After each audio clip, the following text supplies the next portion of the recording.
Okay, now the next one is games theory. So this is another possible question that you can find from Neco exam.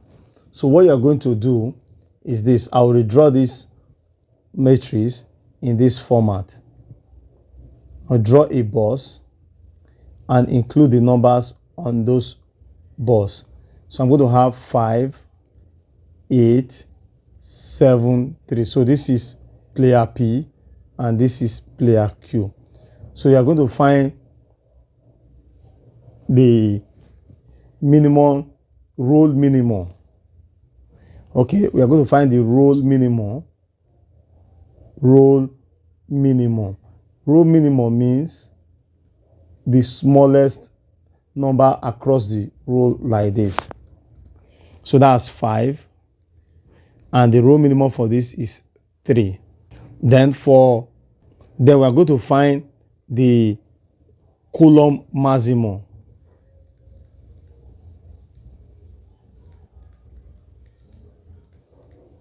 So the column maximum would be equal to, so for the first column, the maximum is 7.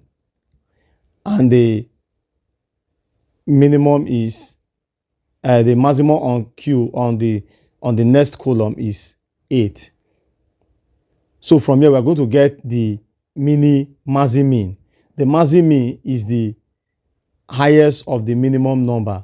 So the maximin, A, maximin is equal to 5 because 5 is the highest minimum. Then B, the minimax. The minimax is the smallest of the maximum number. That's the column maximum. So the minimax is equal to 7. So from here you can see that the maximin is not equal to minimax. So there's no saddle point. There's no saddle point. If they were equal, the saddle point will be the cell, okay, that correspond to where they are equal to each other. So since there is no saddle point, the next thing we'll have to do is to find the roll and minimum oddment. So we are going to find roll and minimum oddment. So I'm going to draw this again.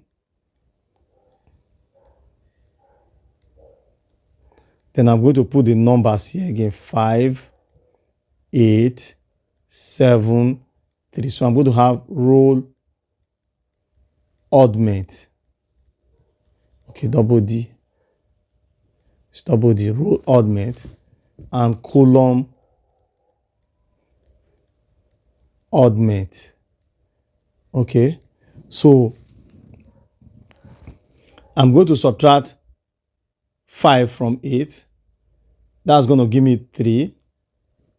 Then I'll write it. So let me just do that again.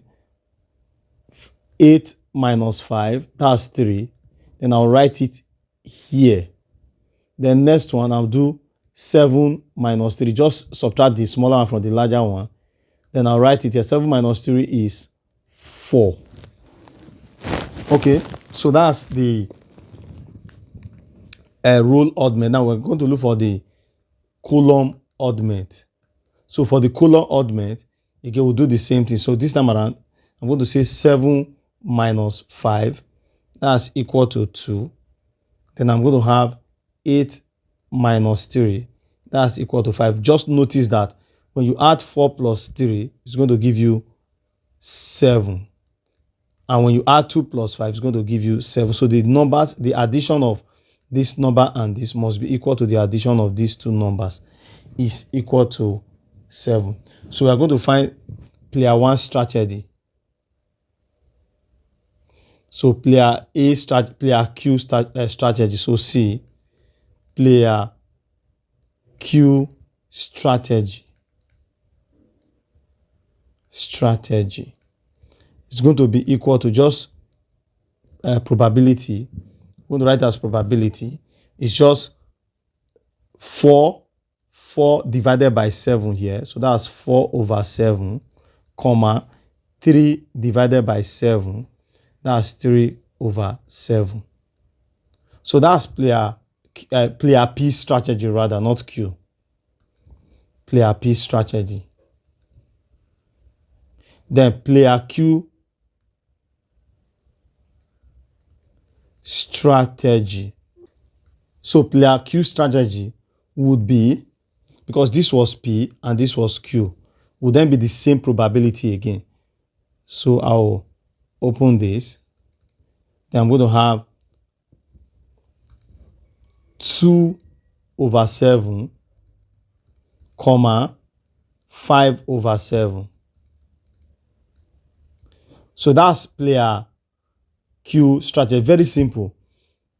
Then you may be asked to find the game's value. I didn't include it here. Game's value. So we'll say let the game's value be V.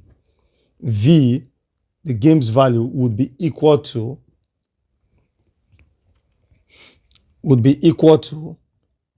3 times 5, 3 times 5 plus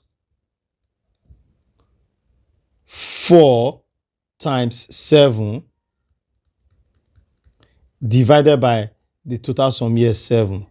So that would be 35 plus 28 all over 7. 15. I'm saying 35. 15. 5 times 3 is 15. So that's going to give us, that will be equal to 43 over 7. And that will be approximately 6 whole number 1 over 7.